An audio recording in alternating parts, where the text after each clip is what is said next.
Hi guys, Siragadikka ஆசை serial இன்னைக்கு எபிசோட்ல என்ன நடக்க போகுதுன்னு பார்த்தீங்கன்னா, ரோஹிணியை துரத்தும் புதிய பிரச்சனை. முத்துவுக்கு தெரிய வரும் பார்லர் அம்மாவின் பிராடு வேலை.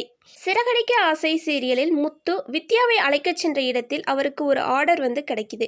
அது ரோஹிணியோட உறவினர் தான். இதனால் மிகப்பெரிய ட்விஸ்ட் அந்த சீரியல்ல இடம்பெற்றிருக்கு. சிறகடிக்க ஆசை சீரியலில் ரோஹிணி கிருஷியை பார்க்க வந்தபோது அவரிடம் அப்பாவுக்கு திதி கொடுக்கும் விஷயம் பற்றி பேசுகிறார் லட்சுமி. அப்பாவுக்கு நீ ஒரே ஒரு பொண்ணு என்பதால் இது கட்டாயம் செய்ய வேண்டும் என தன் அம்மா ஸ்ட்ரிக்டா சொன்னனால பாத்தீங்கன்னா ரோஹிணியும் நான் அதை ஏத்துக்கிறேன் அப்படின்னு சொல்லிட்டு சொல்றாங்க. தீபாவளி கொண்டாட மனோஜின் பாட்டி ஊருக்கு செல்லும் போது இந்த திதியை செய்ய வருவதாக சொல்கிறார். என் தோழி மகேஸ்வரியும் நானும் வருகிறேன் அப்படின்னு சொல்றாங்க. அதனால பாத்தீங்கன்னா எந்த பிரச்சனையும் உனக்கு வராது என ஆறுதல் கூறுகிறார்.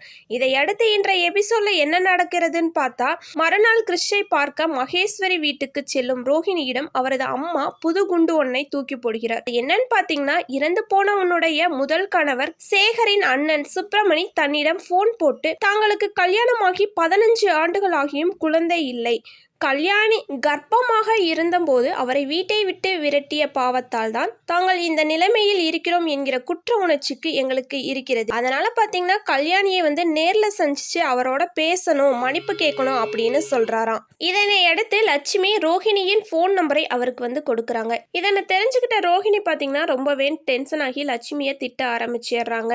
தம்பதியினர் அவருக்கு போன் போடுகிறார். அவர்களிடம் உங்களுக்கு எனக்கும் இருந்த உறவு எப்போதோ முடிஞ்சு போச்சு, இனிமே எனக்கு ஃபோன் பண்ணாதீங்க என சொல்கிறார் ரோஹிணி. பிள்ளைக்கு ஏதாவது நல்லது செய்யணும்னு நீ நினைச்சினா நாங்க வந்திருக்கோம் என அந்த தம்பதி சொல்ல, அதற்கு ரோஹிணி தயவு செஞ்சு என்னை தேடி வராதிங்க என கராராக சொல்லி போனை கட் பண்ணிடுறாங்க.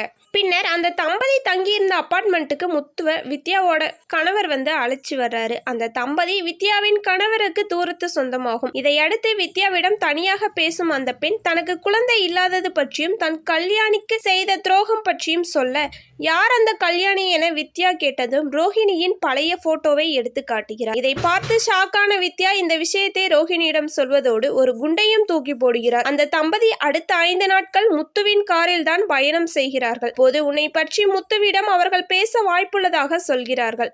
இதனை அடுத்து என்ன நடக்க போகிறது என்பதை அடுத்த எபிசோடில் பார்க்கலாம். ஓகே கைஸ், வீடியோ பிடிச்சிருந்தா மறக்காம நம்ம சேனலை சப்ஸ்கிரைப் பண்ணிக்கோங்க. தேங்க்ஸ் ஃபார் வாட்சிங்.